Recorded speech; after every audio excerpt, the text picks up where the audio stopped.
Hi, folks, and welcome to Unlimited Railworks, the video game choo-choo anime podcast. It's me, John. I am hosting in lieu of Rose, who is out sick right now. Everyone, yes, when you hear this, I need you to go out and wish Rose well. You know, even if you don't do it physically, even if you don't like tweet it or anything, you could just say, "Get well soon, Rose," to the wind, and hopefully that energy will reach her. So get well soon, Rose. We're all rooting for you. With me this week is Elvie. Yep. Hello. Get well soon, Rose.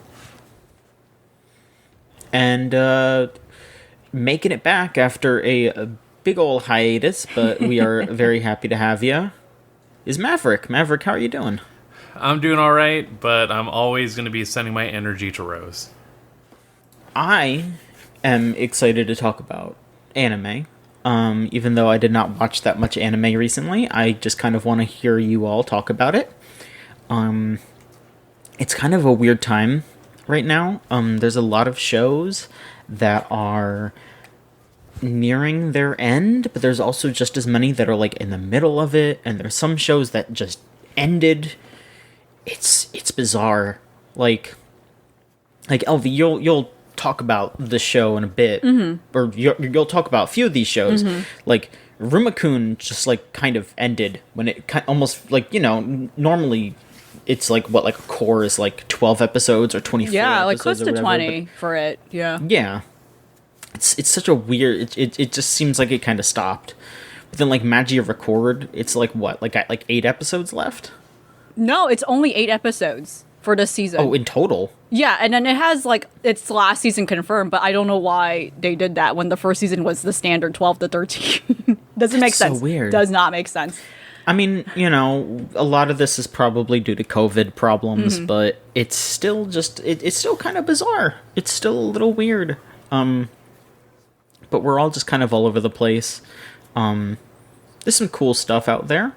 And I would like to hear from all of you about how you feel about it. You know, we could start off with Maverick, though, because it's been a hot minute, and we want to catch up with you in general. But of course, we can start off by talking about some anime. Maverick, tell us what has been going on with you on the anime front. Yeah, you know, on the anime front, it's been difficult just to get some stuff together. I like to have the space to really just delve into a series and just really focus in on it, but between just a lot of the life stuff that was coming up on my end, it was difficult at points to just sit down and commit to that whole setup.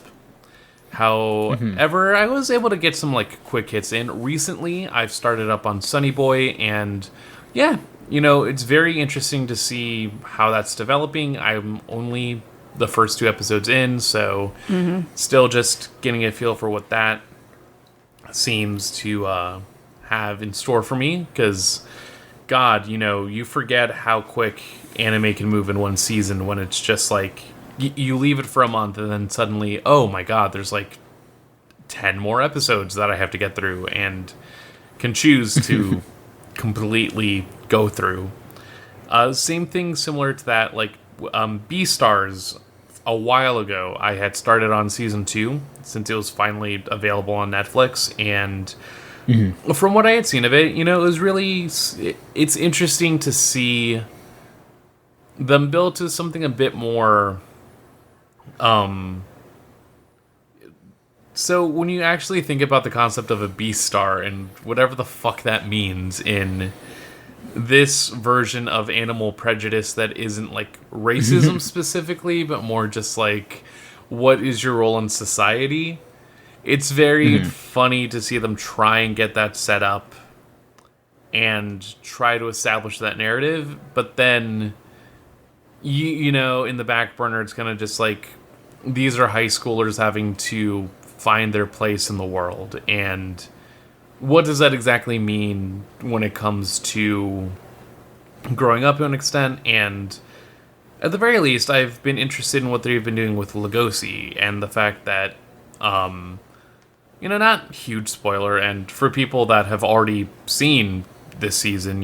Big, not a big surprise, but he for this season, like his main focus is to actually go ahead and figure out who had caused the initial murder from the first season.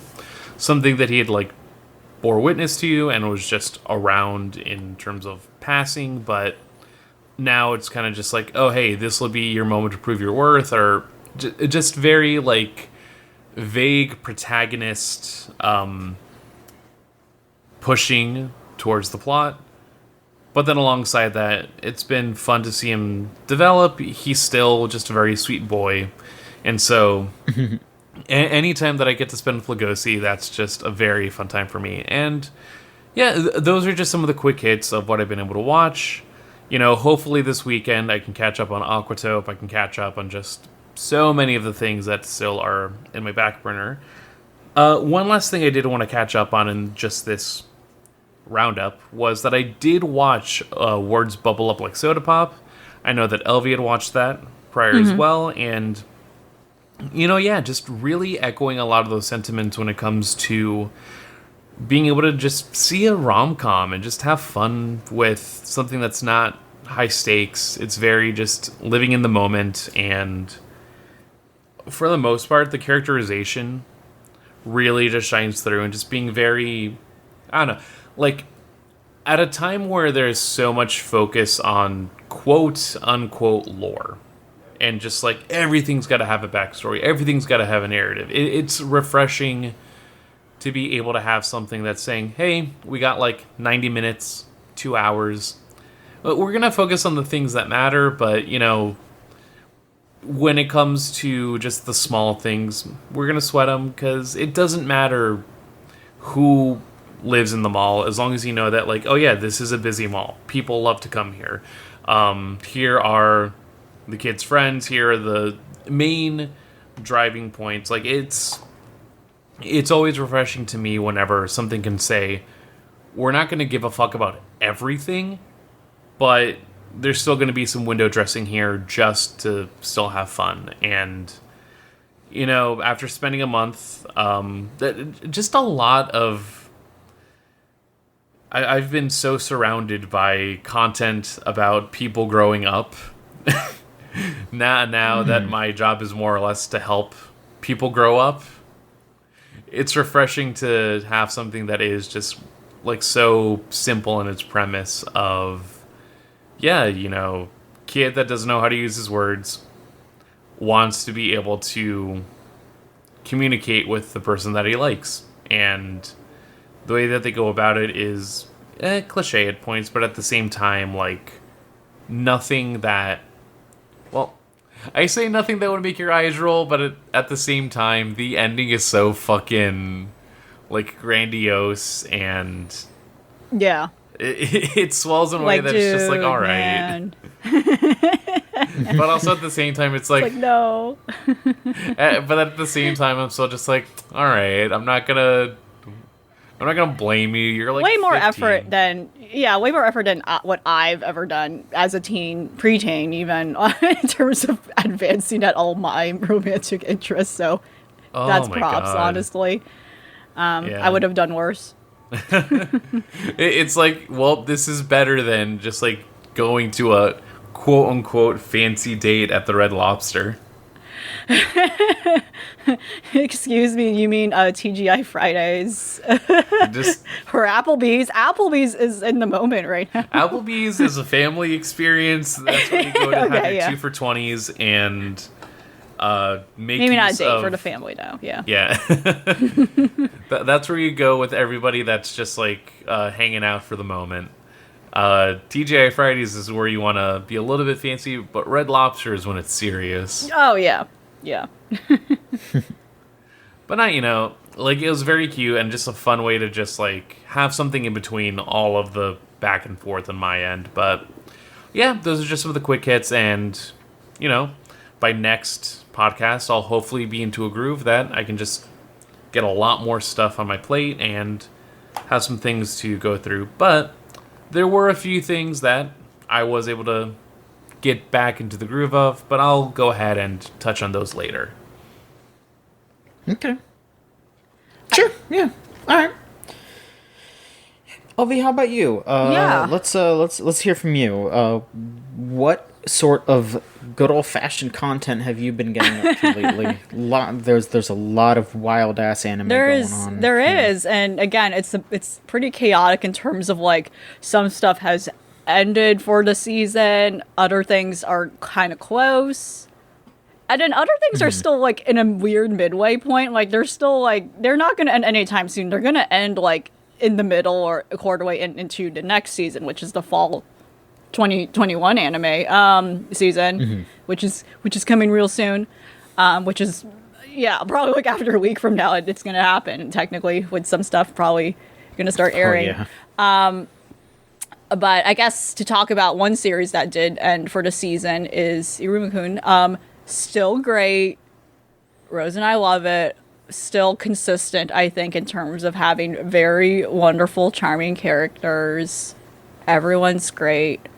The last 2 episodes were pretty relaxing. You know, I think it was a nice send-off into what is now confirmed that there is going to be a season 3. Very exciting. I mean, just based on a lot of things from people who have read the manga, like, this is a series I think I definitely do want to read the manga at some point. Unfortunately, I don't see any official like localization for this yet in the English language. I don't know if it's actually even has a dub yet. I don't know, but like I feel like if it has a dub, it would actually have a like I feel like those things are kind of simultaneous. Like those are both numbers to say this series is successful enough. We're gonna officially now translate it overseas for overseas market. But alas, I didn't really check. But it's definitely something I want to get into. Not to say that I don't think there's missing content for an AML. It seems pretty spot on, but you know, there's definitely going to be like a little difference here and there, and like maybe like certain arcs that were skipped over, or probably not big arcs, but just certain again, like there's a difference when it comes to certain details that no matter how true an anime adaptation may be to a manga, like there's still going to be some difference. And yeah, like the second to last episode, it ended with not ended, like, you know, second to last episode's not the quite end. Iruma-kun and like Amari went on a date, like, you know, or at least Amari was trying to frame it like a date, and she was really struggling. She was like, let's hang out, you know, and like it was kind of like, yeah, these last couple of episodes were was their summer vacation. Basically, it was their summer vacation into entering the next semester. And again, like, they go to demon school, but it's structured like a Japanese high school. That's, like, kind of the whole, like, irony of it. So, again, it's, like, a weird thing where the summer vacation's in the middle of, like, their school year. So that doesn't mean they're entering the next grade yet. They're, like, going to, like, a water park. They're just hanging out. She's very, you know, again, like, you know, anyone who's seen the series thus far, it's like she's a little insecure, you know, despite the fact she has this like very intimidating demeanor, like as the student council president, and she's very tough on people and like kind of mean, and you know, might seem mean at first, but she's just very disciplinary when it comes to like taking her role way too seriously. But otherwise, she's very insecure. She has like poor self-esteem issues. It was just really nice where a lot of this episode really was just in her perspective. Like, we were just entirely in her perspective. We were not in Aruma's perspective. We were in her perspective. And how, yeah, he just really means a lot to her and a lot of others characters, which is, I don't know, it's just sweet that, like, this is a whole series of, like, characters that love this one kid. Like, again, I guess similar to, the villainous isekai, which is in season 2. I actually have not yet to touch it, but like it just strong bisexual energy in the show. Again, like everyone loves this, and like justifiably, he's like a nice kid. He's a wonderful boy. And yeah, like it was just nice to see her like vulnerability presented in like a very realistic way, not in like a way that's exaggerating her, like, you know, like, oh, you know, like her feminine whims or something. You know, just it doesn't like stereotype like a girl for a girl's sake, you know, like a trope. It was just funny because she's like, at some point she you know, she envisions like, you know, like, oh, the idea of being carried by Iruma, but he's like he's shorter compared, and she realizes, oh my gosh, I'm like a big person, I'm tall. She has never realized how tall she is. and like that's like, it's just a funny thing. And like, but at the end of the day, it like works out. Like the whole issue was that she was overthinking things. Again, she's romanticizing the idea of like what romance is in like the manga she secretly keeps from the human world. And ultimately, at the end of the day, it like worked out. You know, Iruma had fun, and she realizes, oh my gosh, I had fun. Like, it's possible to have fun without overthinking things or over planning things, you know. And that was just like a big takeaway. You know, it's like, okay, you know. And it just again jokes about the idea like, oh, I might have a possibility with him or something. And like again, the whole gag too in the beginning where her father like can't deal with the fact that his daughter might possibly date Iruma because I don't remember. I think her father is actually no, I don't remember. I don't remember which characters are actually aware he's human. I don't remember that actually because like sometimes it's a little weird about that, you know, it's a little unclear, but I don't think he was. But like he like loses his mind at the idea of like his daughter like dating, and his glasses explode, except they stay on, which is really funny. Very sweet episode. And the last episode of the season was ultimately, you know, Gramps, head of the school, he was just bringing Iruma to, like, again, also just treating him for a day out. Like, Iruma's just, like, being treated and being taken out, like, to places. That's what is going on. And, yeah, they're just, like, kind of hanging out. There isn't really that much that happens, but, like, this is the first time, actually, we're now getting into deeper lore of, like, what's going on in hell, like, in this underworld. The demon world. I don't know like what's the most appropriate way to describe this place, but the home for infinite losers. It's right there. Yes. Okay, you're correct. That's the most friendly way to say it. And this is where I you know, it's referenced many times, but the demon king, the demon prince, or the demon king, and like this idea that keeps kind of foreshadowing Iruma might be that person one day. Because, you know, it's very obvious. Like, they show a silhouette of him, like, an idea that he might be older. But, you know, like, again, it's still doing a whole will he or won't he thing, right? Even though I think that's kind of where it's going to lead up to at some point, and how it is, we don't know. But they do go into, like, an interesting conversation about it where Iruma does ask about it. And, like, I think that's the first time he actually shows forward curiosity about it, asking Gramps about it. And it's interesting, like, you know, it reveals that he has some sort of, like, connection to him in the past, which makes sense with his position that he probably must have, like, and that the Demon King was a very large man, like literally, like, a giant in a way, you know, and he, you know, he kind of had, like, a snobby, lazy attitude, or he had this expectation of people serving him, or like he kind of wasn't very what's the word, I don't know, he didn't really like formalities and whatnot, you know, and he wasn't someone who very, in a weird way, he was someone who kind of seemed like he didn't like his job. But, you know, Sullivan, again, you know, Gramps, like he it seemed like at some point he was like a servant to him, or he was some sort of like close like person who was waiting on him, like an advisor or something. Right. And yeah, it was just interesting. It reveals, or at least this is what we know so far. Not sure if this is true, but you know, Sullivan pretty much says like he actually created hell. He created this world, and it's his body, which is interesting. It's like, whoa, okay, that's weird. And like, I think there, like, it's like if you think about like a lot of like, or if you look into like a lot of creation mythology, there's like a lot of things in regards to like gods giving up their body parts in a literal, you know, it's like a literal or a metaphorical thing where like, yeah, and then like, you know, like some goddess's tears become the rivers or something like that, or like, you know, this god's blood becomes, you know, like literal like body parts representing like the different parts of the world. And like what, you know, and, you know, when people say like symbols in regards to like, you know, Mother Earth as a symbol, like a literal woman representing her, like, yeah, there's like mythology that outright like has a story pertaining to that, like, yes, like some goddess, like we're like, you know, her body is like literally the earth, you know. And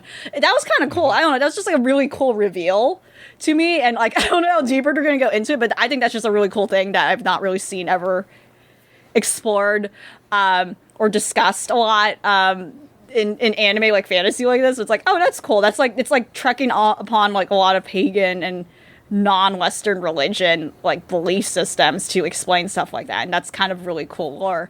You know, and ultimately it's just a tease at the end. They don't really go further into that beyond, you know, like he's just explaining this stuff to Iruma. Right. And it was also just, again, a little weird because it was, this is such a lighthearted series most of the time. To throw in something like that, that's, like, to have this serious moment was a little jarring at first, but I was like, oh, okay, I get it. But no, yeah, it was just a very much interesting, like, introspective episode that usually does not happen, especially between Sullivan and, like, Iruma, because, Sullivan's always, like, cracking jokes and never taking anything seriously, and sometimes not even doing his job, right?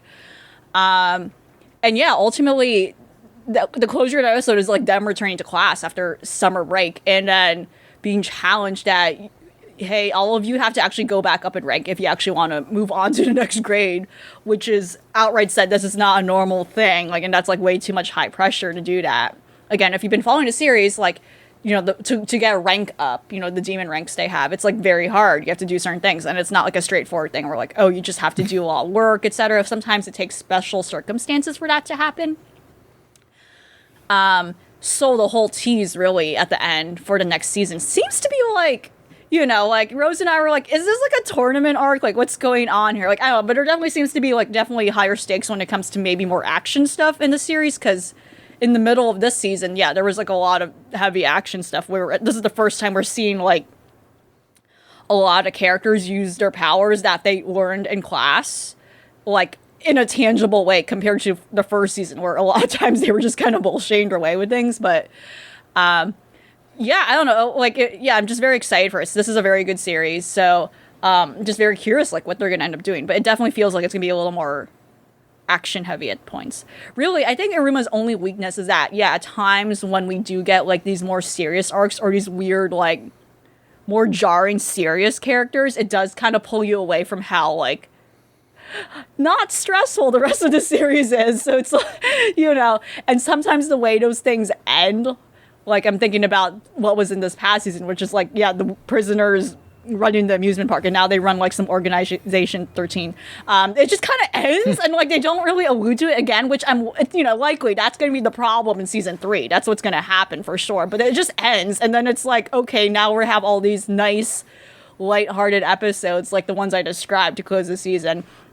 It's a little weird. There's, like, no transition, and then they just don't refer to those characters again, and they're not a problem until it comes up again. So I don't know. That's just my like, one issue that I'm realizing now, where it's like it feels like such a divide between those moments. But otherwise, yeah, I'm glad the series is doing well enough where, like, another season is just confirmed up front. Like, hey, keep going. Yeah, it's very exciting.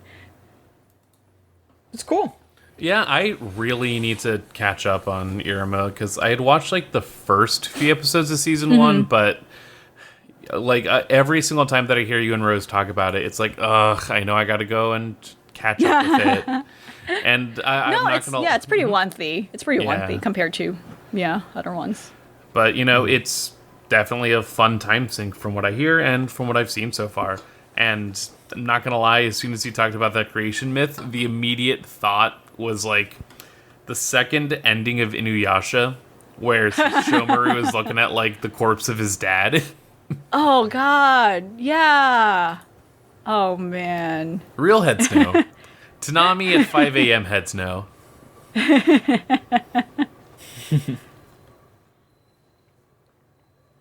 So, I'm going to be honest. I watched, like... Technically, I watched 3 things, but it's all under the same banner.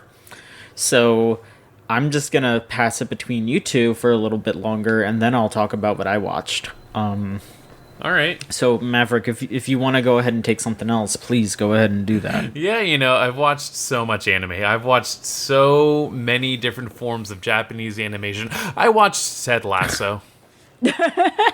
Oh, yeah, okay. Like, God, what was it? 2 weeks ago, I was crashing at a friend's couch, and in the middle of everything, they were just like, hey, have you seen any of Ted Lasso? And I'm like, no, I haven't.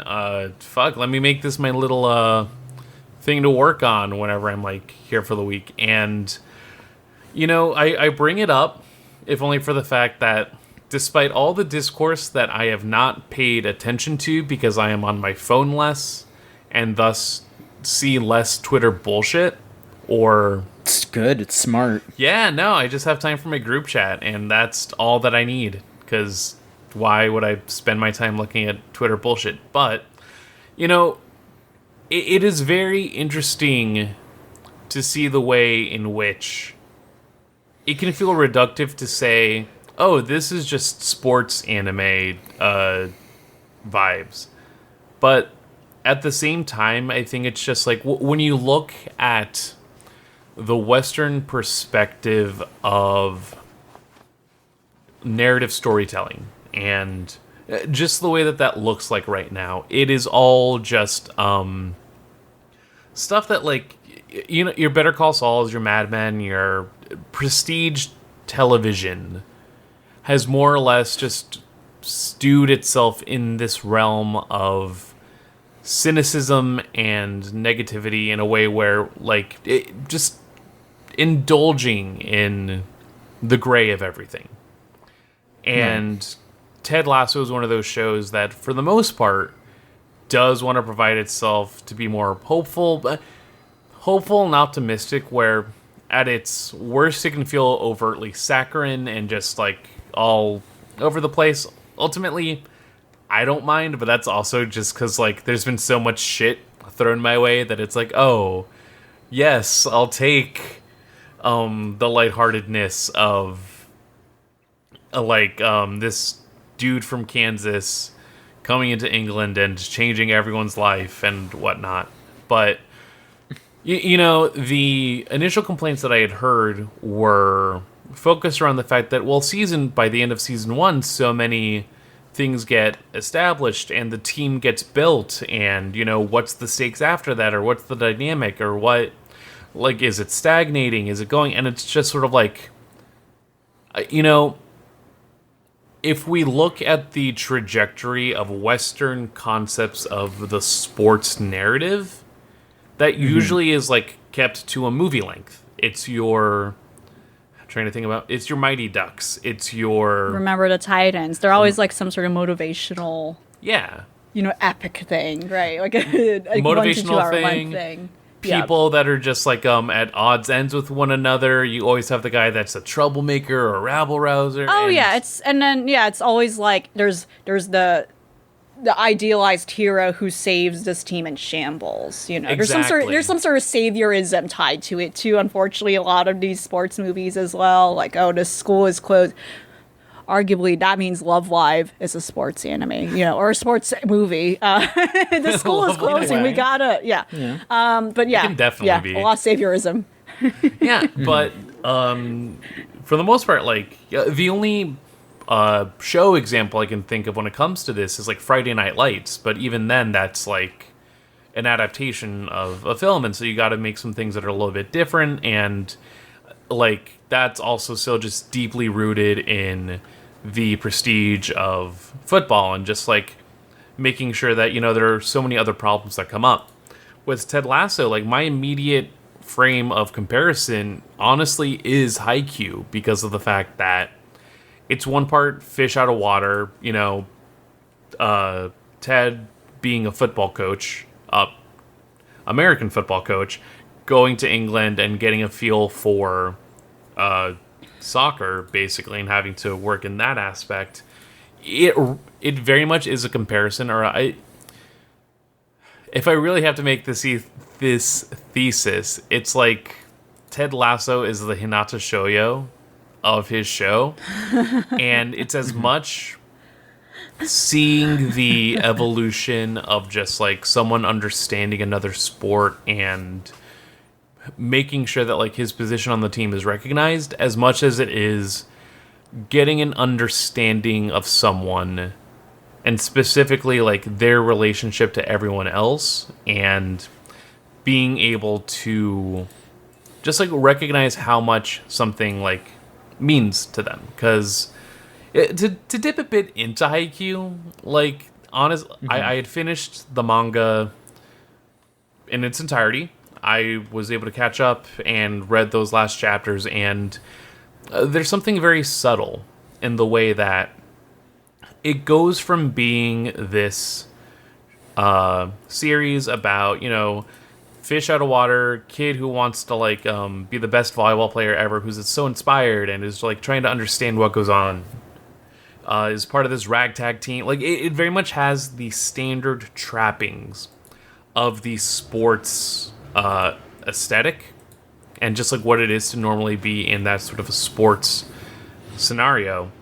And ultimately, it faces the same hurdle that a lot of people have with this show. The team is starting to gel together. A lot of those minor friction points start to chip away because, you know, there's a connection, there's a groove, there's a dedication, and part of the suspense at that point, in Haikyuu's case, is, okay, this is our last tournament with the current seniors.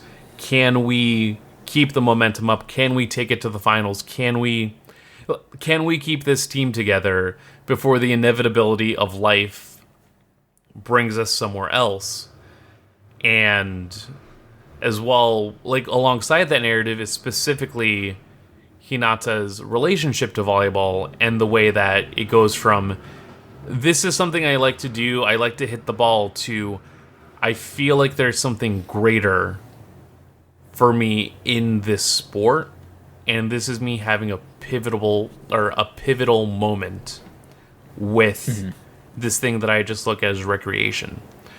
In Ted Lasso's case, there are a lot of those moments thrown out where it's just like, you know, there is the focus on the sport itself, but then at the same time, and I think it is done in a very pivotal way, and I don't want to explain how they focus in on it, because, you know, I'm talking about this show without going into a lot of spoilers, but ultimately the big conceit of a lot of the issues that come around the Richmond football club, the soccer team that Ted works with, is the fact that this is a professional soccer league.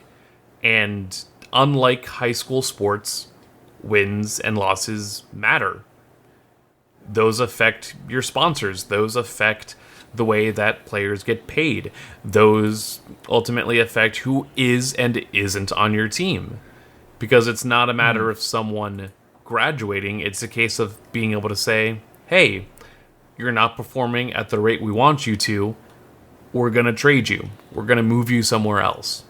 And I would love to see a sports anime that tackles the reality of like being paid to do your being paid to be a part of this whole setup, because I feel like so much of that hot-blooded nature of so many of these shows, I would love to see that in contrast to the stark reality that it's like, you know, your athleticism is money, your ability to do these things is money. As soon as something goes wrong, there is an issue not only with your team but also your paycheck, your livelihood.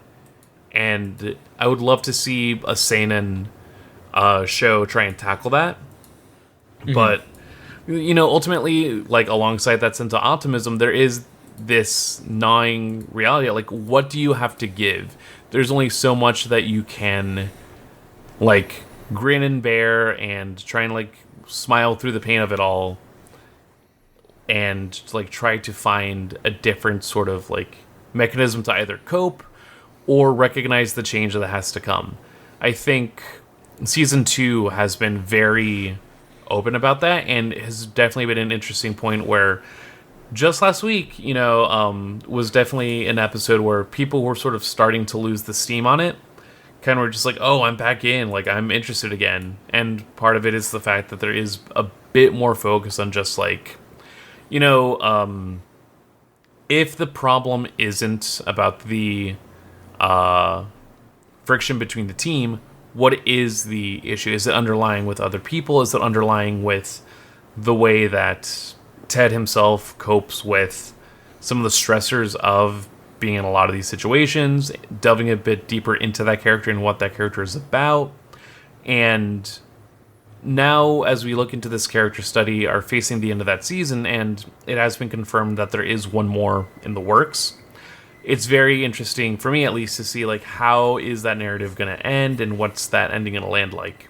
And, yeah, you know, like, the biggest comparison, again, I come to think of is Haikyuu in terms of just how there's a lot of space for where that narrative goes, and ultimately, this is me now transitioning into the fact that, like, I'm excited to see what Haikyuu has in store in the future, just for the fact that I think there is a similar ability to be able to say, we've done what's comfortable, we're going to go ahead and take a shift in a direction that really just shakes things up. And I feel like Ted Lasso is in a similar position where it can do something that's going to be different, maybe a little bit expected, but ultimately, like, people have a lot of high hopes for that show, if only for the fact that it's been able to show off in that first season. And in the second season, it's tried to be a bit more of an ensemble setup, but now we're starting to get back into the matter. It's like, we had our days to meet, like, the rest of the cast or to hang out with them a bit. Now we're going back into the main character focus and see how that settles for the remainder of it. And, yeah, this is the equivalent of me putting in a book report at the last minute. But at the same time, like, I don't know, I feel I feel like there's a level if that's your last minute, you know, that's still impressive. Yeah. No, I feel like ultimately there's a level of media literacy that gets just... Not enough people watch anime, and that's just a different form of storytelling. It's a different form of storytelling that I feel can provide a lot of, like, clearance as to how exactly, like, narrative beats go on. If anything, to even just say, like, how do you tell a story in 12 episodes versus 26 episodes versus 52 episodes? Like, there's a push and pull that I think gets so swept under the rug just because, you know, for a lot of reasons. But yeah, it's there. Like, the similarities are there, and I feel like it'd be more interesting to lean into them than to try and, like, distinguish them. Totally. Sure. Well, no, you have, like, a great point there, in which, and I was going to recommend something, like, where, no, I agree, not enough people watch anime. I think, like, you know, we reached a point where anime's still, you know, anime is now, you know, in mainstream discussion without question, but not enough people watch anime. How it's, like, you know, how anime too is handled on, like, the biggest platforms is very frustrating. Like, how Netflix handles it's very frustrating. Yep. And that's, like, one huge issue. And in general, like, how animation as a whole, not even including anime or including anime, is also frustrating, and how that's distributed in the United States. Because I was gonna say, you know, Queen's Gambit has had many comparisons. Yeah. To an anime, to a sports anime, and my analog is, you know, and, like, as many other people have pointed out, specifically, it is quite mirrored to March Comes In Like a Lion. They are pretty much exact in a lot of ways, except it's a different sport, and it's a guy, not a woman, and it's in Japan. In which, you know, if one recalls, a couple years ago, Queen's Gambit, it is based on a novel about a young woman who's reaching the height of success when it comes to, you know, she's prodigal, she's excellent at chess, you know, she's competing all the... However, she has severe mental health issues. She's an alcoholic. She has struggles with, like, you know, like, just herself, and she's a mess. And I think that kind of goes into what you were hoping to see more of in sports, especially when it comes to those struggles we don't often see. Well, you know, again, sport is often used as, like, this romanticized platform for, again, like, yeah, depicting saviorism, like, you know, or super motivated, you know, like, very, you know, we see struggle, but not like the struggles we see in reality, you know, like, not quite, again, the financial stakes, the political stakes too, especially often. Oh my God, yeah. For sure. But, like, I think the Queen's Gambit and March Comes In Like a Lion are very good examples of, like, here's how it affects an individual and not a team, and, like, how does that mess up a team. And very much, yeah, she is competing and getting money, you know, financial and, you know, noted gain, but, like, at what cost to her not learning how to take care of herself or learning how to, like, fix her problems. For March Comes In Like a Lion, there's a little more to it, where, again, they both kind of have, both of these characters have also issues with their families, and which is like a big source of like why they are the way they are. But March comes in like the line. It's very much about reconciling like with what is your identity, and like is my personality around a sport, and like this whole admission to himself, the main character who's like he's like in high school, or rather he's like an adult, but he has to go back to he has to go back to high school because he missed so much of like actual normal school experience because of like playing shogi professionally. He realizes he asks a lot of questions about himself where he's like, do I actually like this, or was this forced upon me because I was adopted by someone who taught me this stuff? And like, you know, like again, it was like it's a lot of imposter syndrome exploration, you know, like and like, you know, him coping with depression, etc. And like they're very parallel, and it's like, you know, with as great as the Queen's Gambit is, and like it's even getting a stage play, which is like very anime, like an anime having a stage play, of course. Like it's like it's great. Yeah, this is a great miniseries, and I highly recommend the Queen's Gambit. But it's also like I wish March comes into like The Lion, which came out years before, but the Queen's Gambit book came out years before even the manga, I'm just saying. But I wish the same amount of praise and people who saw the Queen's Gambit was also given to March comes in like a line. You know, that's how I feel. You know, it's like it's kind of frustrating, right? Right. Like it's always this case where like I think we move when it comes to anime recommendations and getting people interested in series, it becomes like the easiest thing I can say is recommend it like you would a TV show.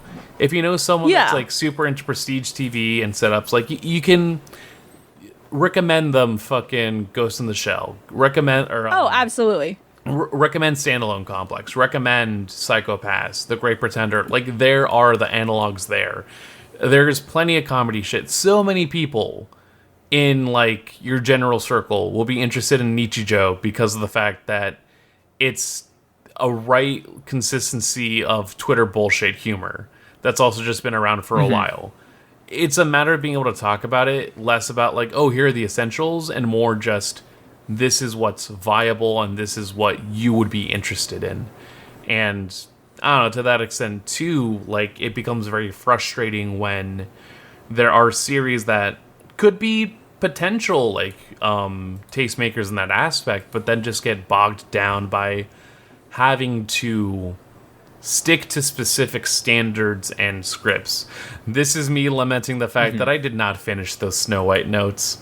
I dropped it a while ago because I remember. What I was promised was someone also going through grief and understanding how to like make a new sound in the middle of Tokyo, in the middle of the nightlife, and then just immediately gets brought into high school and has to do the club saving. It has to be the savior in a way where it's kind of just like, I don't believe you. This is just a falsehood. It betrayed you.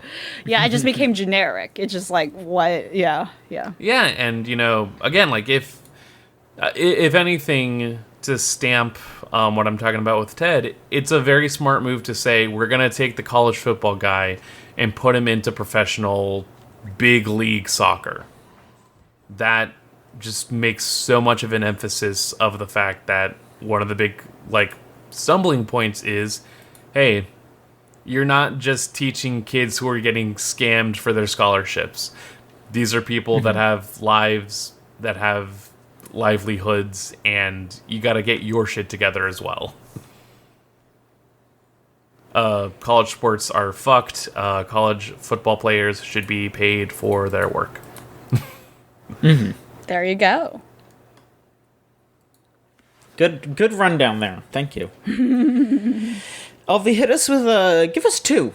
Give us dose. Oh, whoa, give us dose. Yeah. Well, yeah. I guess to preface that, like, you know, as a transition, I saw a meme the other day, and it pretty much pointed out that Knives Out is just Umineko no Nakukorni, and I could not stand for a bit. I was really taken aback and lost my mind. I hate it, and yet unfortunately it's true. So that's another one. Knives Out is just Umineko, but a movie, and more coherent than what the anime brought. So actually I would recommend Knives Out over the Umineko anime. So there was that. Wow. But yeah, is the transition Umineko Higurashi. I don't. Oh man, it's kind of like dragging a bit. Again, like I said, this season is about answering what the hell happened in the first season. Like, here's the perspectives of like what's actually happening. This is the answer arc, which again, in the tradition of Higurashi, it's always separated into two parts. Here's the crazy shit, and then here's more crazy shit. Except we're gonna see it in someone else's perspective, so we know what's actually going on. I don't know how many episodes are left. I don't know if there's more to come after this, or if there's gonna be a movie, or they're gonna resolve it after this season. But since I'm talking about Umineko, I'm like concerned that there's gonna be like some sort of like now merging of that, or like, you know, that's gonna be introduced now at this point in the series, because there's like a character, for instance, who is kind of from that series. And, you know, it's leading to like a lot of these theories in regards to like, oh my gosh, does that mean, you know, people are basically like kind of not forgiving, but like, oh my gosh, was this whole series a convoluted like marketing attempt? That means they're going to reboot Umineko, which could be kind of cool. Like I said, the anime adaptation of Umineko is not good, or rather, it was just very sloppy. So there's like a lot of memes about it where like, yeah, there's just too many parts of it that were way too goofy, way too confusing for what it was trying to do. Again, just very cheaply animated production. You know, it just didn't help. It wasn't treated well. I think it didn't get the treatment it deserved as like Higurashi, where Higurashi at least has a lot of adaptations and different material to work with, so people can like distance themselves from it if they want. Such as this. If you don't like this, then yeah. But there's definitely a lot of issues. But that's like, I don't know, like I was never that attached to Umineko, so it's like, oh man, now I have to like go back and figure out what's going on there. But that's kind of like, it just feels like that's the direction they're going, which is a shame. Like, again, like this just, again, going back way to how the way the series was marketed was very misleading, where it was like, this is a remake of the original series. Go hard. When it's not, like it very much does feel like it's trying to be a bridge / sequel to a lot of different things where you need prior knowledge of the series and other works, unfortunately, at this point. I think to really appreciate it or to kind of get what's going on. Mm-hmm. But the second problem is, even with what's going on, it's kind of just, I don't know, it's just kind of baffling. I think my big issue with it, as with other people's, is that, right, they took a character that has been like a hugely sympathetic character throughout a lot of the different iterations and different timelines of the series, depending like what you are consuming from the series, or what are you watching or reading or playing from the games. And I think it's cool they're making this character a villain. And it's really, they're fucked up. It's pretty good. They're a pretty good villain.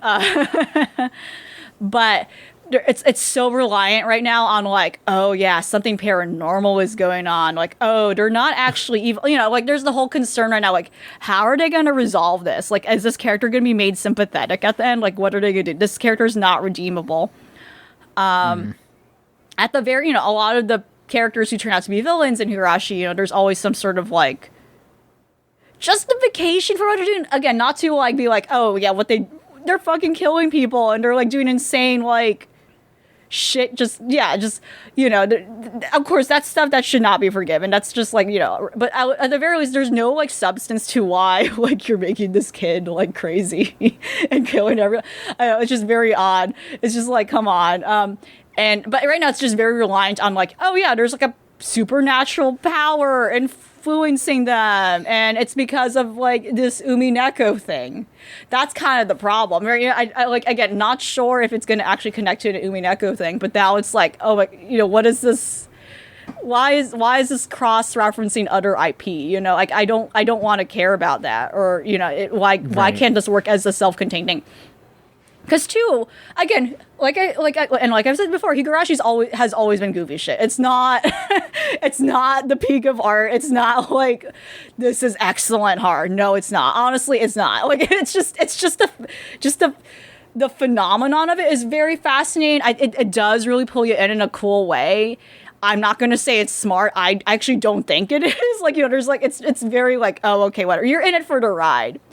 But in this case, it's kind of a little too exhausting at this point that Yeah, there were a lot of episodes that revisited the same things that they did before, and only now to kind of use it to give this new villain like a platform that doesn't really give it a lot of strength. It's way too much of like, oh, they're being possessed, it's not really their fault, so at the end they might get redeemed, it's okay, they're not really they really have no control of their body, when in other cases that really wasn't the case. So this is kind of like I don't know if this is the first time this has happened, but the way it's just being conveyed, it's just not convincing. Like, I can't see how they're gonna redeem this character at all. This is like this is like a really reprehensible villain, which I don't know how they can turn it back, like if not for some Deus Ex Machina thing, right? Right. At the very least, there was a little more human aspects in like the past, past villains where, again, they try to mix up the whole like, yeah, there is a supernatural paranormal thing going on, but at the same time, a lot of it really is just pure human motivation and like the idea that, yeah, there is like a curse, quote unquote, going on and being passed, but it's also not literal. It's really just like, like in horror, like, people's paranoia being fueled to do evil things. It's just playing around with that idea of like, there's clearly magic or some sort of like weird thing going on, like, like, oh, is there like some sort of ghost or some sort of like cursed god that this village has spited, and that's why they're doomed to like act. But at the same time, no, it's clear that it goes back to the fact that, hey, and like in this past season, they went into like the backstory of some characters where like, yeah, this one character where they felt so betrayed by their mom, like their parents or something like that. Like, not to go into specifics, but just in general, like oh yeah, their parents betrayed them, and like as a result, they now have like trust issues, and we don't really see that come into play like until we get into their perspective of like, for sure, yeah, there might be some sort of curse that's influencing them or some sort of evil like essence that is making them do bad things, but a lot of it boils down to the fact that they have this resentment in them that was caused by other people and not like a ghost doing that. Like it does combine those things, but it doesn't necessarily say like one is at more fault than the other over why these bad things are happening. But yeah, it's Higurashi. Again, like I said before too, violent scenes, pretty sick, pretty cool. Spot on. But again, still ridiculous with how the censors are like, we're gonna like put a box over this one tiny bit, despite the fact that this whole frame is like, what, it makes no sense. Don't understand. Yeah. But other than that, like I am certainly getting answers. I think it's doing a good job of executing. Okay, this all makes sense now. Everything that happened in season 1 makes sense. Like, this is doing its job. But like where it goes, I don't know. I don't know. It's just I also mentioned before how I worry it's also tying in with what is a mobile game kind of online right now. Again, no idea what's going on in the mobile game. Don't know how it plays. Don't know if it's like a visual novel or some sort of like other thing, like a gacha game. Like, I don't know, like what is the gacha part of Higurashi, right? But it might be tied to that as well, and like it's just like also they use the same character designer for the anime for that, so I don't know what's going on there. But yeah, it's a ride. It's certainly a ride. Riding my way into Halloween. It might be ending by that point, or if not, like yeah, I don't know. Actually, I don't know if it's ending within this season, which is interesting. But yeah, riding the wave as Higurashi. Nice. Now, how about talk a little bit about Magia Record, because that's been pretty weird. Yeah. So that is ending soon at 8 episodes, or if not next week, I think, or this week, by the time of this recording. That for me, that again, like I'm having a good time with it. I'm on the other hand, like it's like I'm very intrigued by like what's going on every episode. Mommy's Catholic now, as we described it. She's alive, ? But she's Catholic now. So they're trying to. That's what matters. Yeah, so they're trying to make her not be Catholic. It's kind of no, but it's funny. It's like at this point, they're just like. It was interesting, like, for the last couple of episodes, like, it was like Iroha, the main character, technically, was just absent, and their whole thing was, like, trying to find her, like, is she fucking dead? Did she become a witch? And they're trying to, like, like save her. And it was interesting that for once that they're going into the main character's perspective, where I feel like they didn't do that with Madoka, at least looking back, where like, from the other character's perspective, where they're seeing her issues, and like realizing like she has her own things going on, where she is so afraid of like, like the reason, again, the whole thing where she became a magical girl, it was to like help her little sister who is like ill, and like, she's afraid of like losing her sister, or like trying to figure out how to help her sister, etc. Or rather she's like missing, right? I think at this point. And this is like, and then the last couple of episodes are actually showing her insecurities from the perspective of like all the other magical girls. So that was very interesting. And ultimately they do save her. So kind of like the rest of what follows is pretty much everyone going full on Avengers. They're going to church. They're making sure mommy is not Catholic anymore. They're trying to stop her from being Catholic. We have to That's like kind of the whole thing. The band's back together. Yeah, exactly. The whole cult that's claiming that they're saving magical girls obviously was sus from the beginning. I don't know why. They were like, this is fine. There's obviously an ulterior motive going on. I don't know if we ever discussed like the actual mechanic, like Rose and I ever actually discussed like what's the gimmick in this series, which is the whole thing of like the doppel system, where, which I think goes into play, especially when it comes to the game.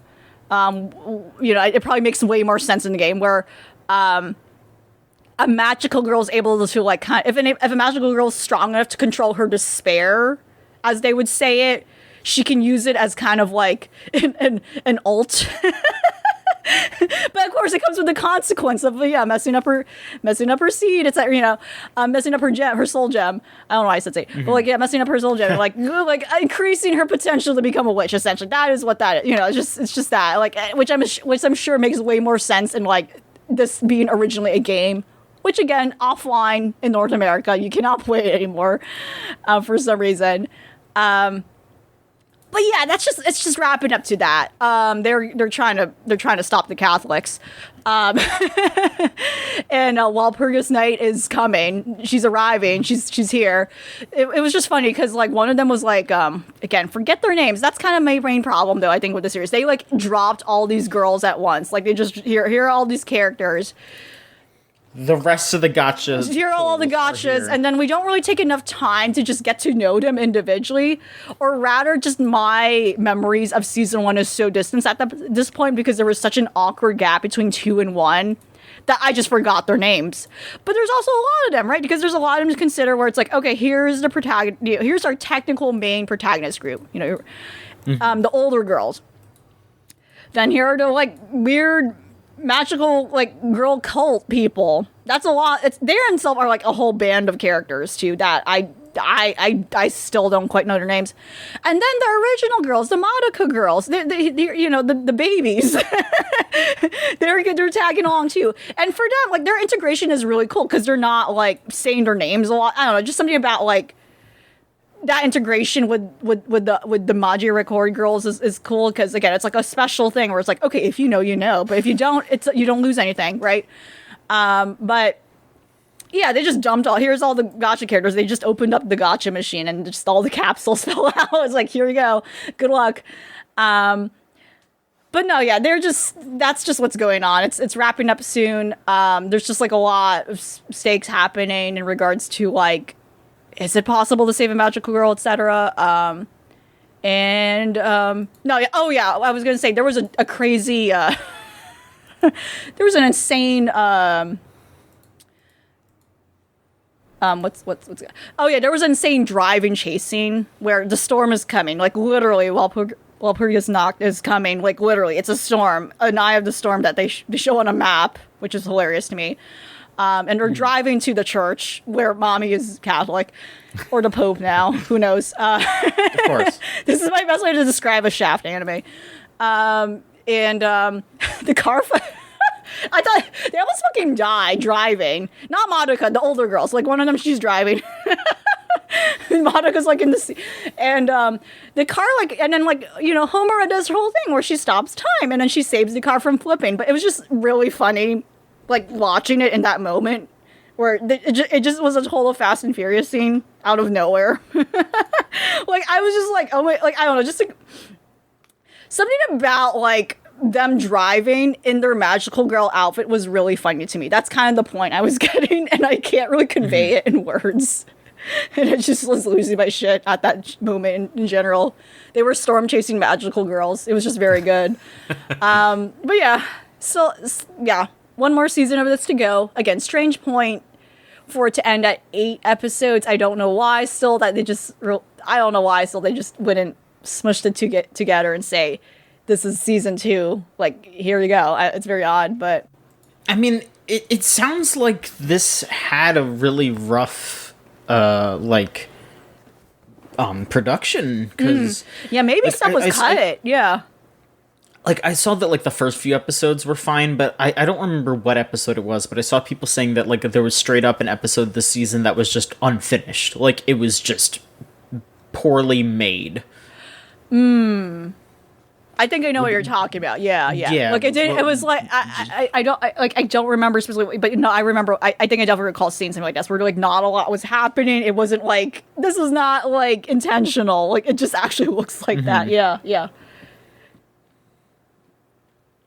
It's a shame, because it's really nice looking. It's a good story. It's surprisingly well written.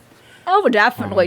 And I think the dynamic between everyone is very, very good. Like, they're clearly, it's everyone's like, yeah, we want to get through this together, and very supportive, and, like, wanting to make sure everyone survives. Like, everyone's will here for each other is like, just, I don't know, just awesome and kind of empowering. Again, compared to the original series, which I felt like was just kind of, it gets very dismal at points, but intentionally so in a malicious way. Whereas in this case, I just feel like, oh, okay, there's actually hope here. It feels like a very hopeful series in comparison.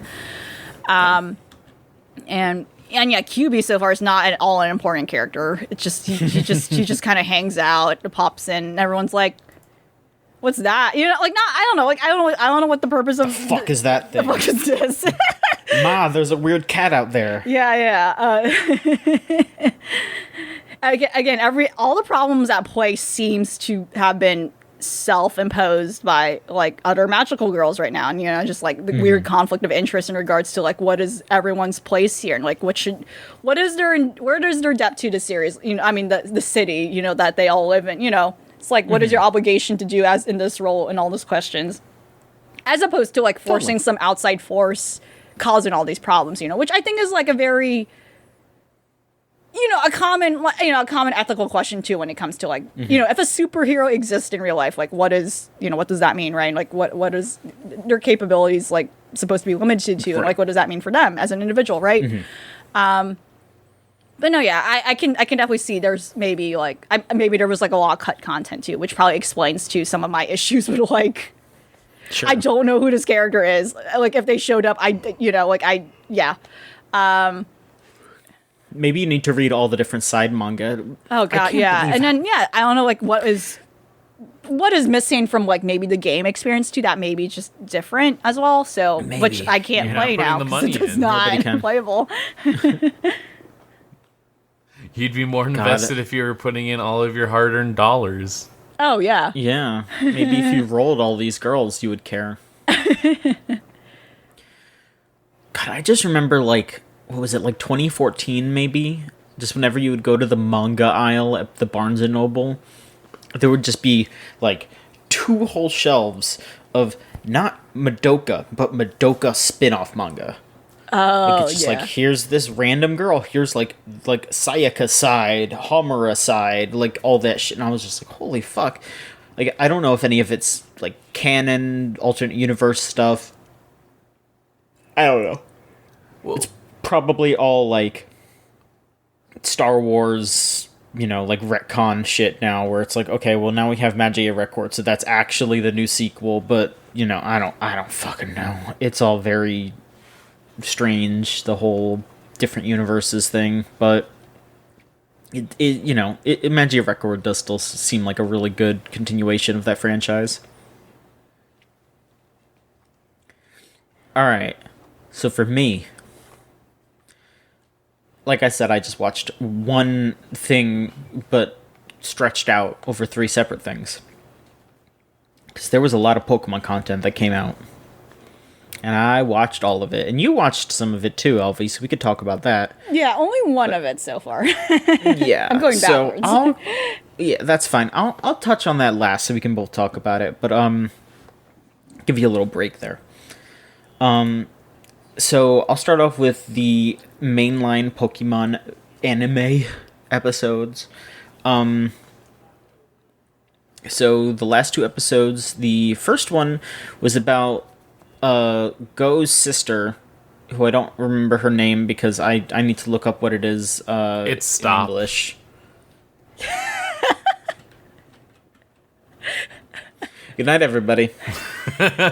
Well, make sure that you can always follow us over at videogamechoochoo.tumblr.com. That, yeah. Okay. You know, it's just I gotta see what her fucking name is. I'm looking on the Bulbapedia, so excuse me. Chloe is her American name. It's Koharu in Japanese, but it's Chloe here.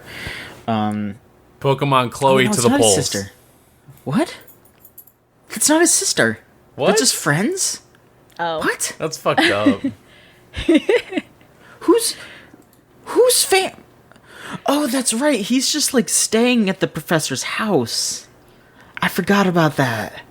There was that episode where he went home and like his parents are all like a bunch of goobers. I remember that now. Folks, don't you hate it when you think someone's your sister, but it turns out they're just a friend? It's very weird. It's very fucked up. Anyway, so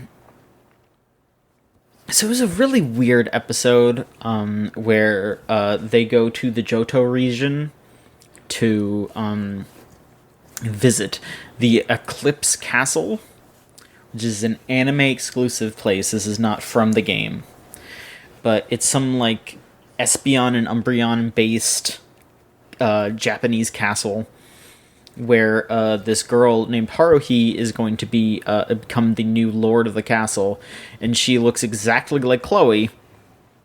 And it's just a whole like, uh-oh, they got mixed up because they put on each other's clothes as a little gag. And then some fucking guy shows up, Katsuki, to kidnap Chloe so he can become the lord. But since they swapped clothes, he's kidnapping Haruhi, but he accidentally kidnaps Chloe, and they have this whole thing where, you know, they're like, oh no, we need to instill him because he's got her kidnapped and they don't want Chloe to get hurt. And then they just kind of don't, because then Chloe's fine. And then they fight him for a little too long, honestly. The fight scene's a little too long. And then it turns out that he's actually, like, distantly related to her because his ancestor, because the reason why she's gonna be the Lord Haruhi is because she's descended from like the original Lord, and the original Lord was almost assassinated by his brother, and so Katsuki's like a descendant of the brother, so they're like very distantly related. And so they basically just go, how about we just both run the castle, who gives a shit? And it's like, okay. And that's it. That was the episode. The fuck? What? Yeah. You got some political tensions there. What?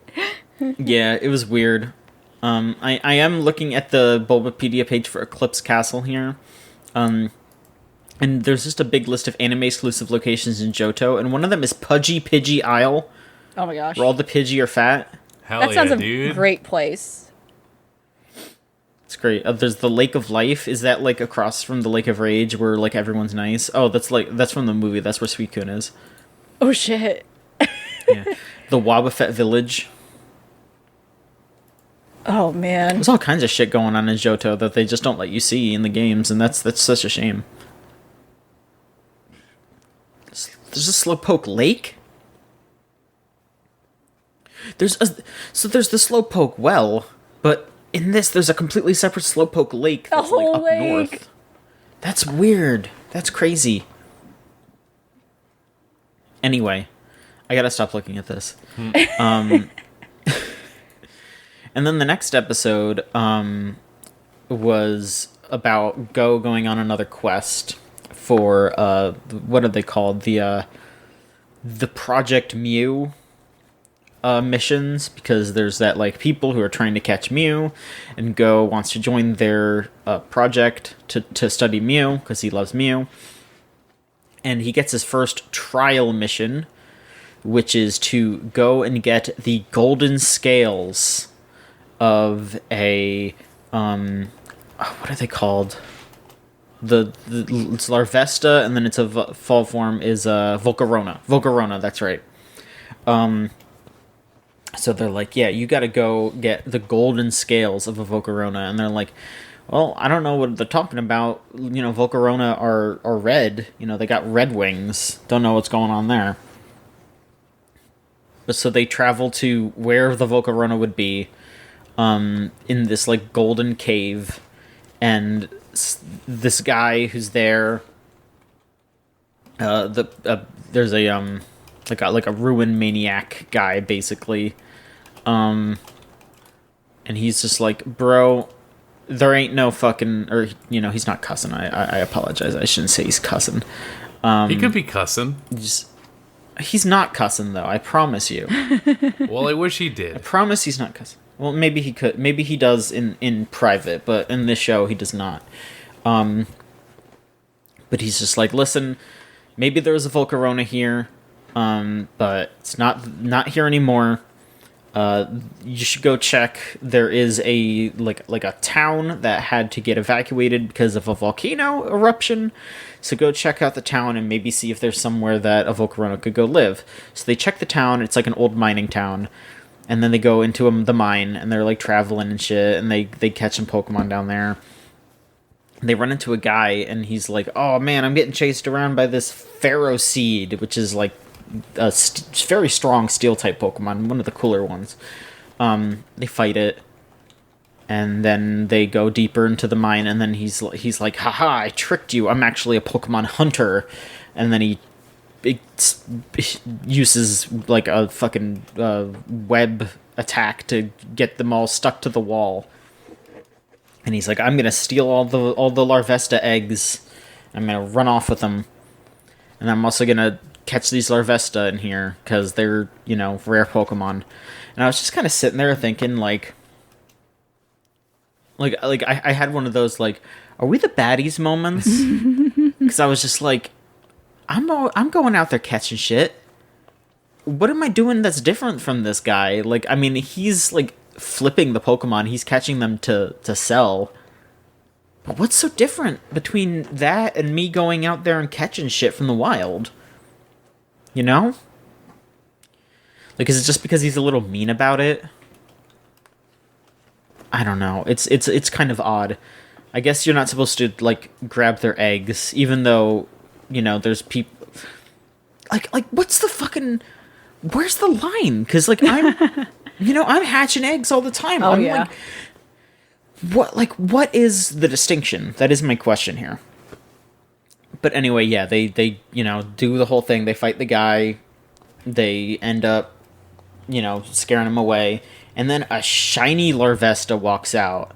And it evolves into a shiny Volcarona, and that one has gold scales, gold wings.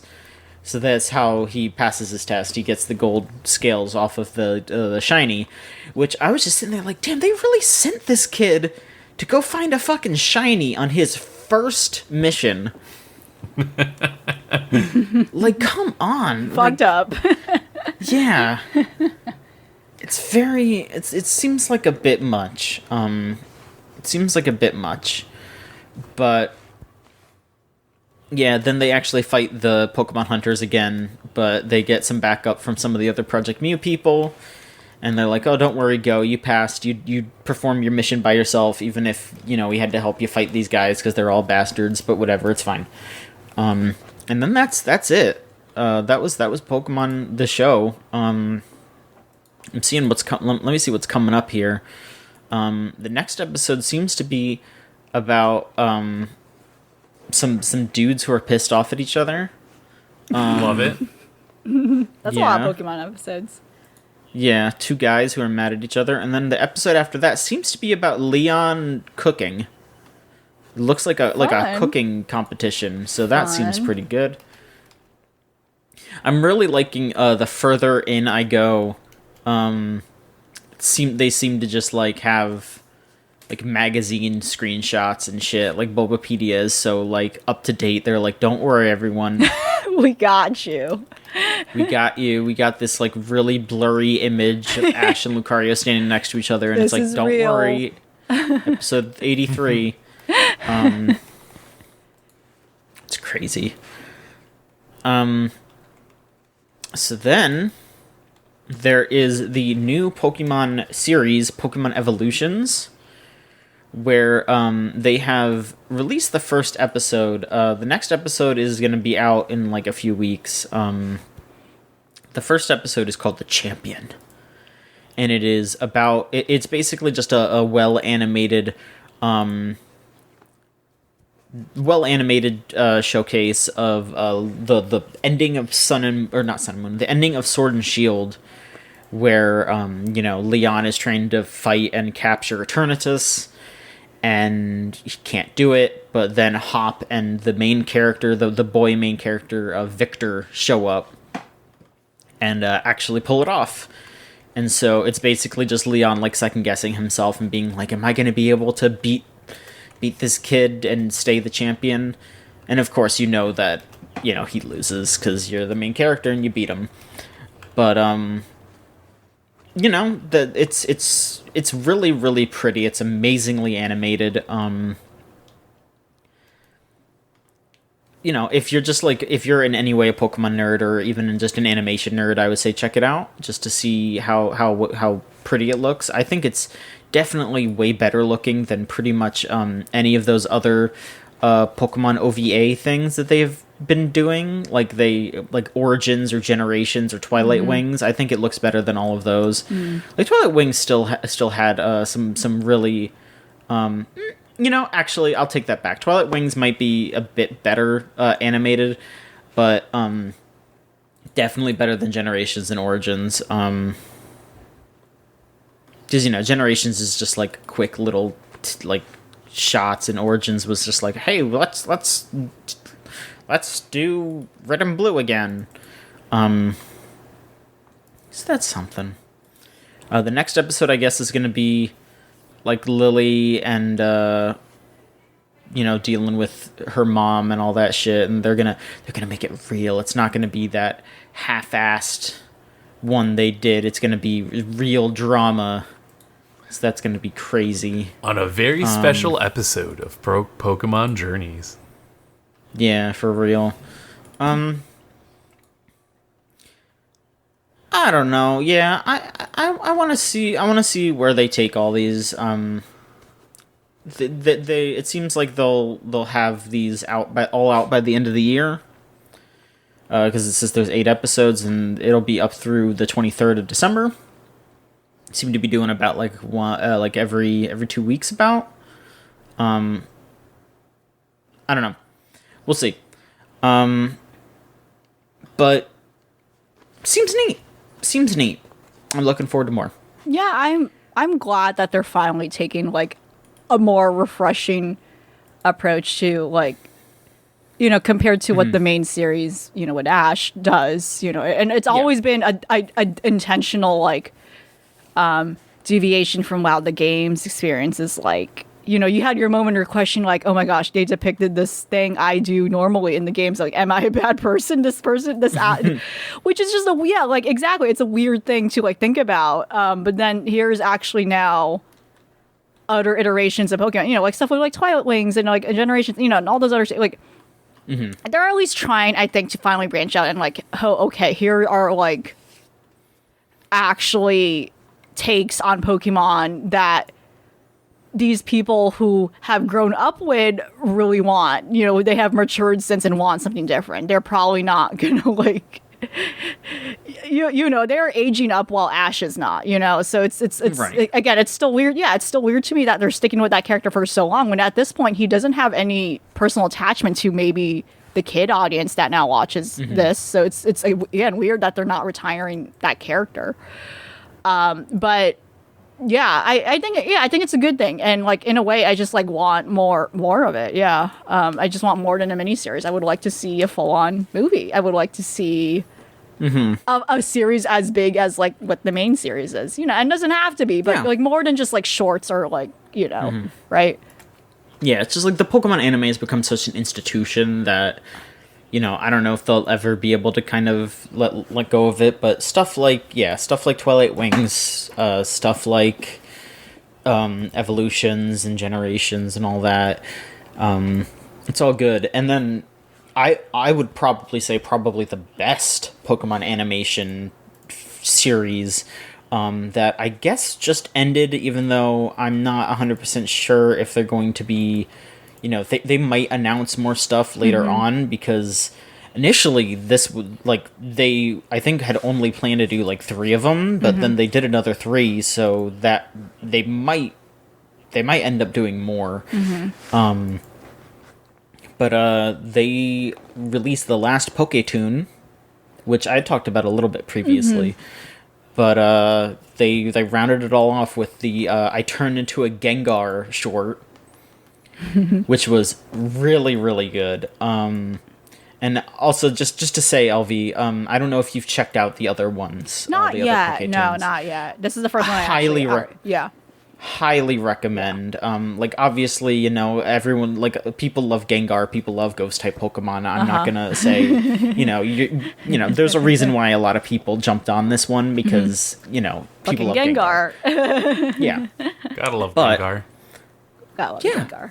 Gengar's great, but the rest of the series is so good, and they actually did go back and add subtitles to the older episodes that did have dialogue, because there are a few that straight up don't have dialogue. I think the original one, the one that's animated like a 60s cartoon, didn't have any, and there was the Magikarp one that doesn't have any dialogue, but they actually went back and added subtitles to the ones that needed it, which is nice.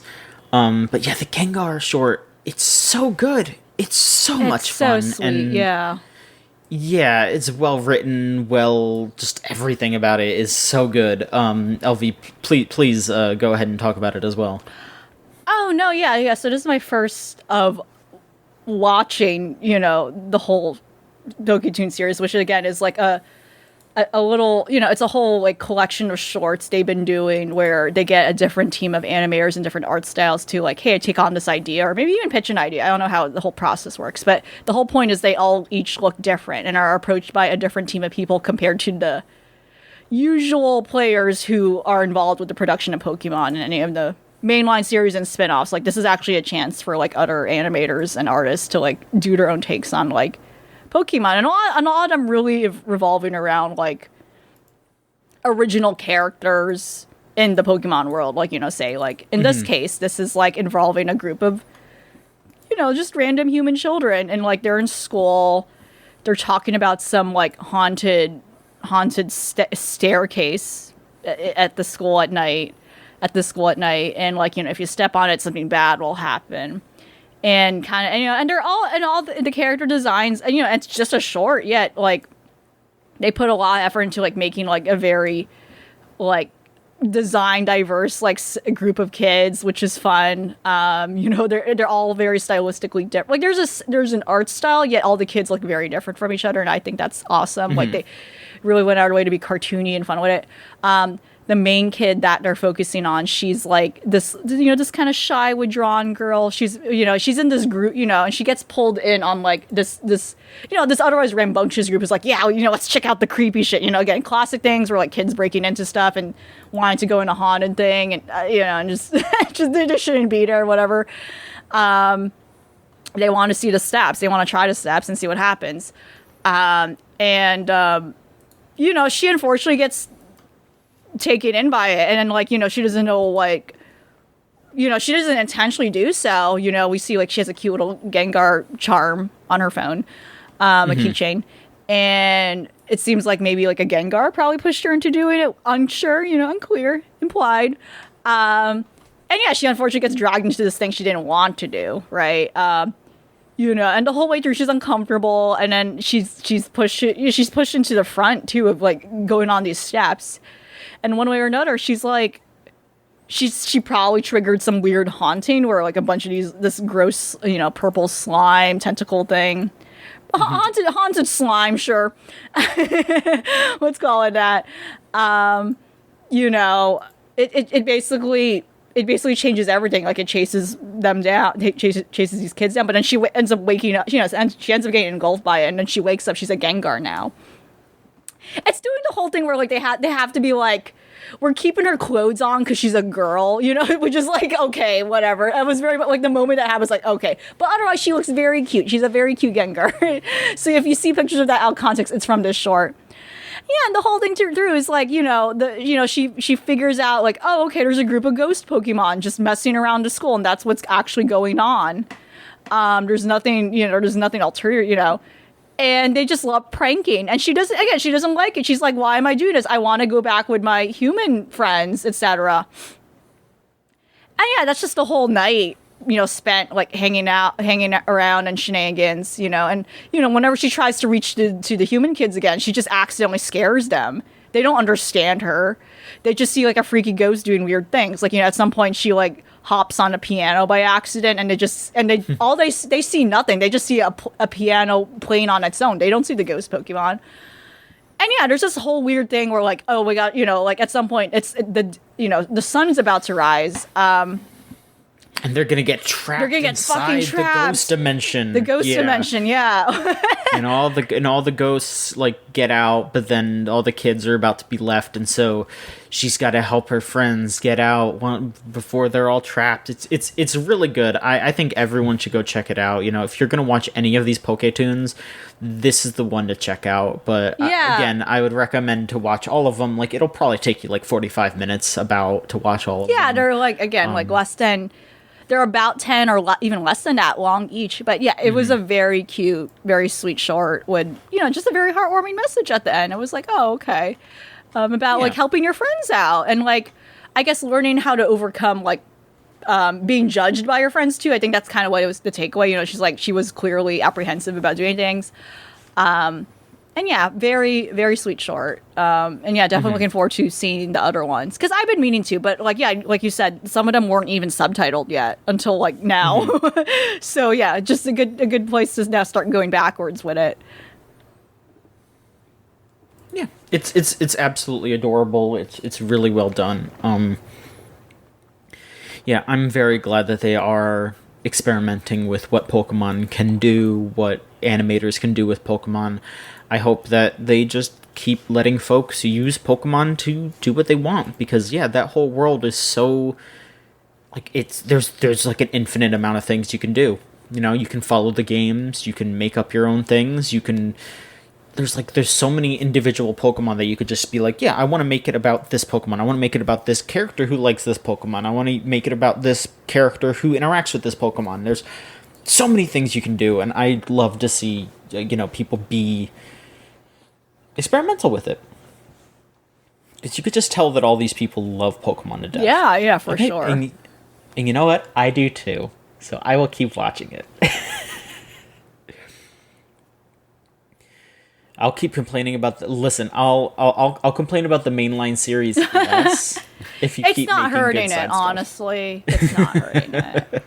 Like Ash doesn't need praise. No, Ash is doing fine. I mean, he's killing it. Yeah, he'll keep getting. He keeps killing it. That's the problem. He'll keep getting handed W's that he doesn't deserve. And I'll keep crossing my arms and going for shame.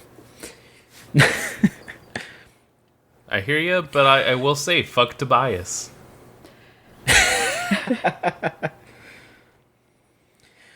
All right, Maverick, tell us your last thing. Yeah, so, figuring out shit that I wanted to watch and trying to remember stuff that's, like, easy to get to and just mindless, like, something comfy to get through. I ended up getting back onto my watch of the Irresponsible Captain Tyler. So this is an anime from back in 93. It's like a 26-episode anime focused on it's set in the future. It's like a future space focused show. Fun little sci-fi romp with the titular character Justy Ueki Tyler stumbling into the space navy, more or less, and in a combination of wanton just carelessness, trying to figure shit out, ends up into the rank of captain and finds himself leading a fleet of misfits and miscreants aboard the Soyokaze, and in the middle of everything has found himself, for all intents and purposes, rising the ranks of the Japanese space military and being a fearsome foe for the invading space alien race, the Ralgon Empire. And in the middle of everything, seeing this blundering, careless, airhead of a motherfucker, everyone just has to ask, is it a bit, or are you really just this clueless? Are you a covert genius, or are you just plain lucky? And, for the most part, it's a very fun show. It's an ensemble performance, all things considered, because you have Tyler, but then you have the entirety of the Soyokaze, which is made up of various characters. We get to see him just have exposure to different aspects of the Japanese space military and having them exposed to his brand of just, again, it seems like dumbass energy. At other points could be just master tactician and wolf in sheep's clothing type material. Just being outwitted or outsmarted or just outpaced by this man who just simply can't be touched by the forces that be. It's been a very fun show to go through, and in the spirit of just keeping up with stuff, I love a good team ensemble, because not only do you have Tyler to work with, but you also have a lot of the various characters that he is a part with, or that make up the Soyokaze. And part of it is his first lieutenant, who is very much the stick in the mud, wanting to make sure that everyone's following the rules of the just making sure everyone is following along with Lieutenant Yamamoto is his name, and just making sure everyone's straight-laced. You have your straight men in him, the Major, Yuriko Star, a lot of different characters that are also just miscreants, bounty hunters. The Soyokaze is a ship made up of just the scum of the United Planet Space Force, and in a weird way, it makes sense that I would get into that again after watching Ted Lasso. Not for the fact that it's the same kind of vibe, but ultimately it's you have one person that is just one person doing their own thing, and because of the pull that they have, everyone else just starts to follow suit. And for better or for worse, everyone starts to congeal with that. And when you have when you have a pace of normalcy set up, that just really changes everything else around you. And I don't know, I've been watching the dub, and it's been a very good dub. For all things set, it still has its creaks in terms of just some performances feel a little wooden, a little kind of just by the ropes. At the same time, one, a lot of it, I think it's just it's a voice cast that shares a lot of similarities with Pokemon. So Major Star I'll hear, and it's oh, that's Misty. Some of these are and just really just goes itself in that. I want to say Crispin Freeman is Tyler, and he does a fantastic job of just showing a specific level of carelessness, wanton disregard for what's going on, but then also just doing it in a way where he cares about the people that he's around. Anything else that's going on, couldn't be bothered, but you can tell this is a guy that loves to be around the people that he associates with, and that ultimately is just the driving force of this show, where the Soyokazu will go through hell and back just for the fact that it is attached to Tyler. But because of that, and because of the fact that he does like care about the people that he works with, it comes back around as just this force where, you know, you start out with people just unsure about who this captain is, and like really just thinking, who the fuck is this guy? We're just gonna go ahead and mutiny him. Slowly but surely is winning people over, and at the point where I'm at now is definitely just in a position where like people are caring enough to say, hey, we gotta be able to like put shit together and like be there for our captain. And it's just good. The opening and ending whip, it's just a very easy thing to put on, especially because it's on YouTube for free. You can just watch it all on Nozomi Entertainment, and it's just been a chill watch, you know. Just every now and then, I think the aesthetics of older anime definitely turn some people away, but at the same time, like, you just sometimes got to sit down and say, hey, you know, I still got to watch an Utena, I still got to watch a Tyler, Love Hina. You probably don't have to watch a Love Hina, but like... you probably don't have to watch a Love Hina. you don't have to, but so much stuff in just like that aesthetic of anime pre, like, 95, even earlier than that, like 79 to 93, maybe even older than that, like your Gundams, your Ideons, your Galaxy Express 999, just these different aesthetics of older anime, and even just the stuff that is like right before that cusp of that like clamp style Clannad aesthetic.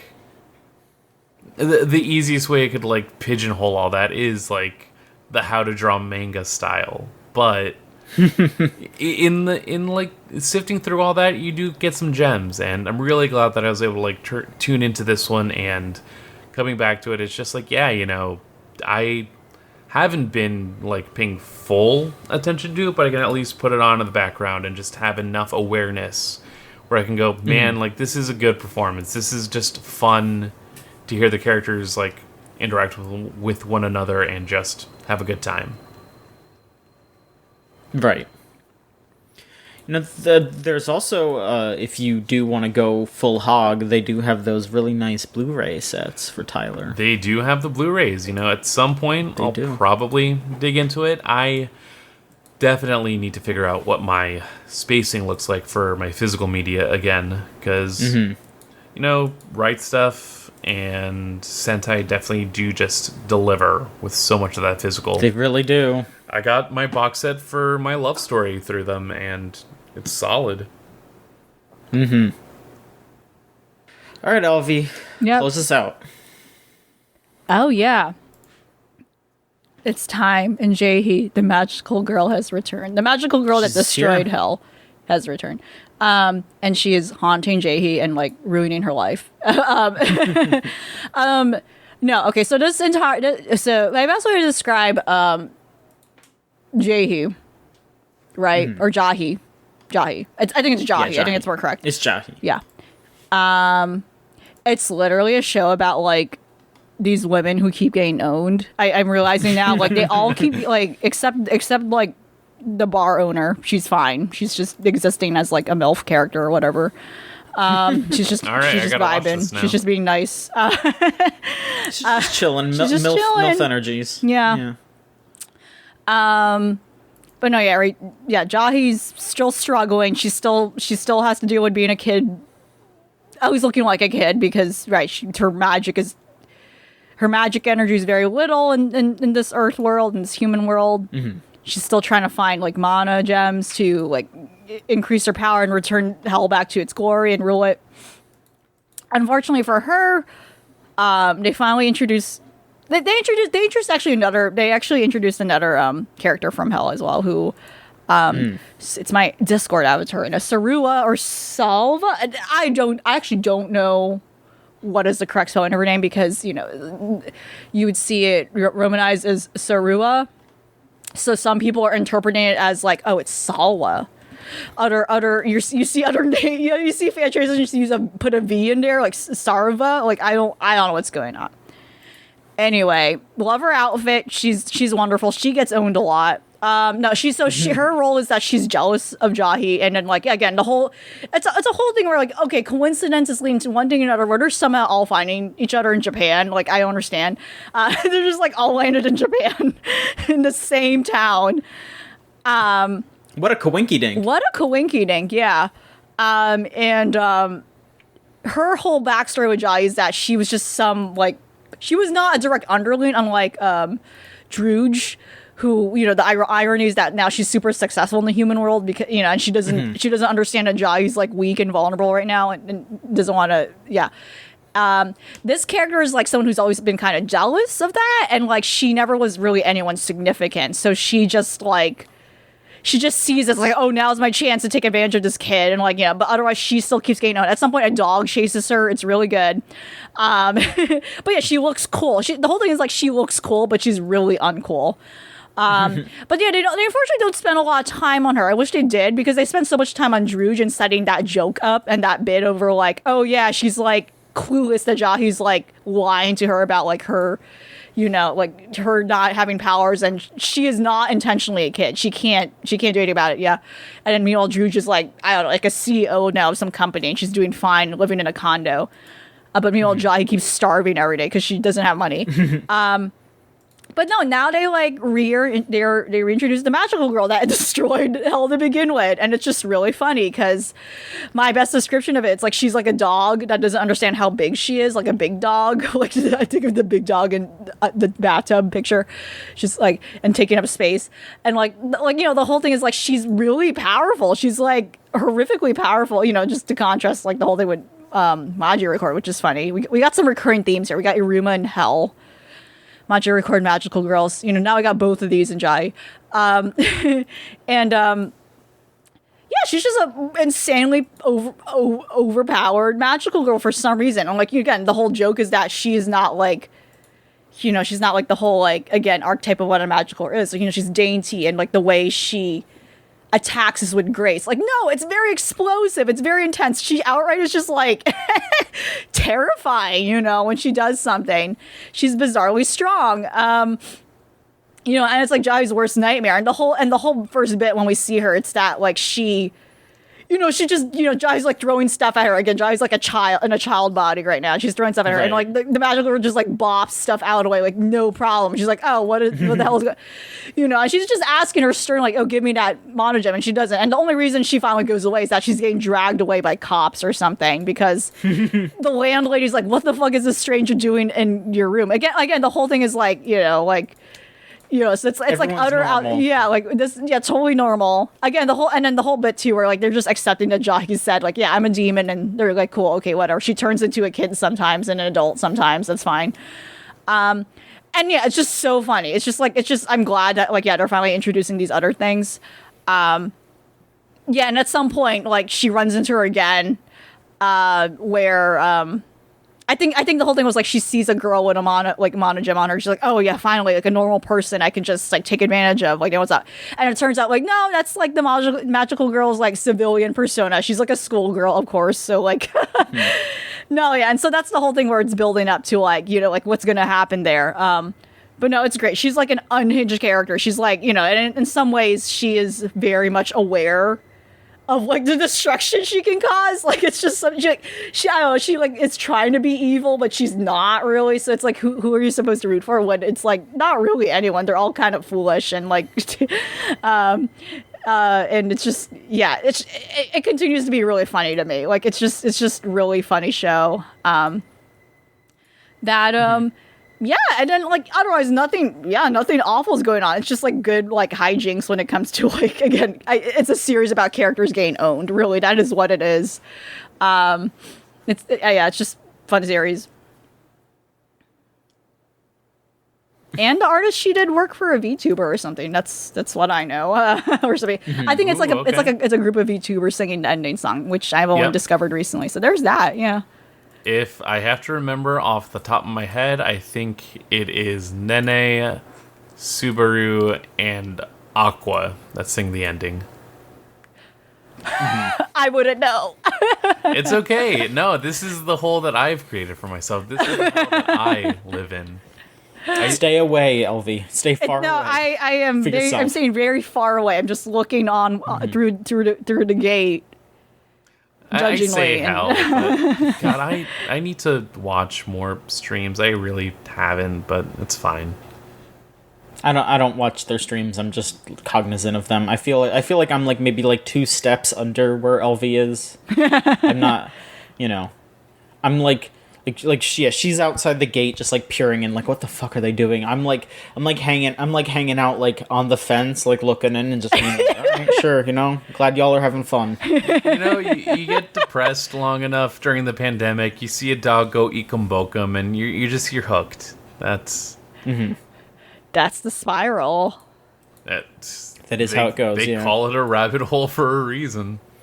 Mm-hmm. All right. Well, I think that's about it. I don't think we got any questions. Let me check real quick. Nope. We got nothing. So, that's it for the show, I suppose. In 2 weeks from now, you will be hearing us talk about the Tatami Galaxy, as well as the new anime season. It's going to be jam-packed. We are probably going to skip talking about, our regular watching at that point, because, we don't want the episode to be 4 hours long. But I literally can't afford for that. Yeah, we're not going to do that to ourselves or to you. So, send us some questions or some opinions about Tatami Galaxy or about the upcoming season, or I guess maybe even the continuation of this season, because, who the hell knows what's going on anymore.